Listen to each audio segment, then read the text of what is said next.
Hey friends, welcome to the Mini Mind Studio. Today's story is Detective Lucky. A blustery wind was blowing outside, but the Dalmatian puppies, all 99 of them, were snug and cozy in their new house. The puppies crowded around Nanny, who was reading them a bedtime story.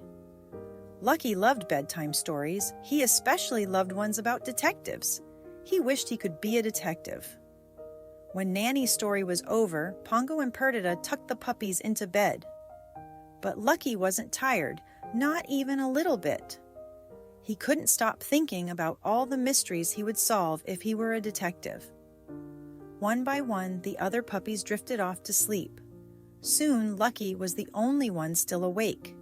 Suddenly, his ears twitched. Creak, squeak, bang, what was that strange sound? Lucky bolted upright. Maybe this was the mystery he had wished for. Maybe the sound was a clue. Lucky carefully climbed out of bed.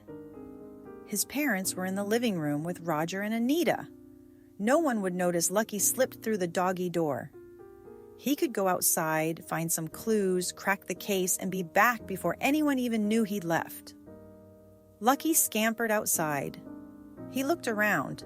He had never been outside alone at night. The wind had died down, but it was very dark. All around him, Lucky saw strange shadow shapes. Lucky thought about going back inside, but he knew that a true detective would solve his case no matter what. If he wanted to be a detective, he'd have to go on, dark or no dark. Lucky sniffed the air. An unfamiliar smell made his nose twitch. Maybe it was another clue. Lucky pressed his nose down to the dirt and sniffed again. There, it had the same smell. His tail wagged as he followed the scent into the woods. He thought, exactly what a real detective would do. Lucky poked his head into the smell of a hollow log. Lucky poked his head into the log to see what was inside, and found two spooky eyes staring back at him. Lucky yelped in surprise. He backed out of the log as quickly as he could. Strange noises filled the air, and Lucky felt something brush by his head. Hoo, hoo, hoo, hoo! Flap, flap, flap, whoosh! Lucky was surrounded by spooky sounds, and he didn't know what was making any of them. And to make matters worse, he'd been so busy tracking the smell that he hadn't noticed how far he'd roamed. He had no idea where he was going or how to get home. There was only one thing to do: run. Lucky raced through the forest, ducking under branches and leaping over rocks.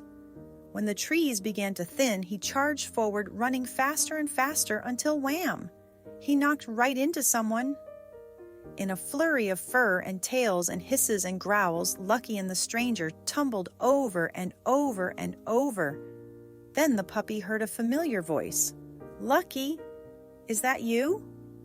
It was Sergeant Tibbs, the cat who'd helped rescue Lucky and his siblings from Cruella de Vil. "Sergeant Tibbs," Lucky cried in relief. "Help! I'm lost and I don't know how to get home." Sergeant Tibbs knew just what to do. He led Lucky to an old barn where the two filled in the colonel on Lucky's situation.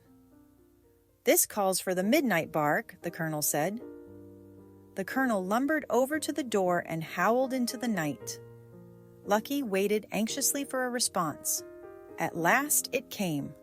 Bark, bark, bark, bark, yip, yip, yip, yip, yip, yip. Arf, arf, aroo! The barks echoed across the countryside to the Dalmatian Plantation, where a sleepy Pongo opened his eyes. "It's a lost pup," he whispered to Perdita. "I'll go help." "Follow the barks. They'll lead you home again," the colonel told Lucky. "Good luck, lad." "Thank you," Lucky told the colonel and Sergeant Tibbs.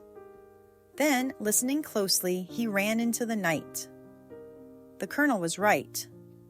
Following the sound of the barks, Lucky soon realized he was on the way home. And now that he was less scared, Lucky was able to solve all the mysteries he'd stumbled upon, even the creaky old gate that had started it all. Back at the Dalmatian Plantation, Pongo was shocked to see Lucky bounding up to him. "The midnight bark was for you," he asked. Dad, I solved a mystery," Lucky exclaimed. "Just like a real detective."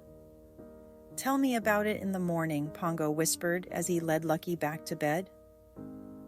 And no more mysteries tonight, Lucky agreed and snuggled up next to his siblings, ready to fall asleep after his big adventure. Suddenly, his ears twitched. Croa ara ah ah k squeak. What was that strange sound? Maybe it was a clue. Thanks for watching Mini Mind Studio. Please press like and subscribe for more upcoming videos.